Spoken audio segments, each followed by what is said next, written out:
Hej alle sammen. I den her video vil jeg præsentere jer for vores næste undervisningsforløb, som drejer sig om oplysningstiden. Vi vil tage udgangspunkt i oplysningstidens tanke, ikke kun for at lære noget nyt om vores historie, men i første linje for at diskutere og reflektere over, hvor kommer vores moderne forståelse af menneskets rettigheder og pligter fra.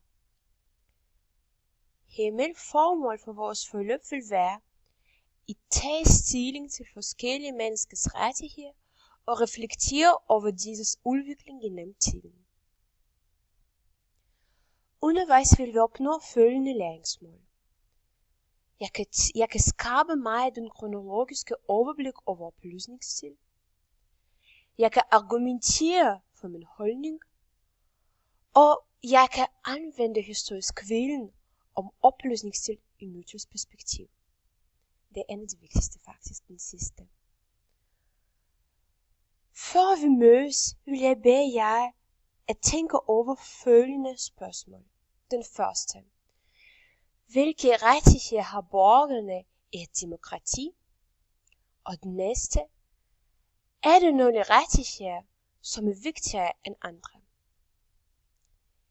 Jeg glæder mig meget til at se jer snart og til vores diskussion. Hej hej.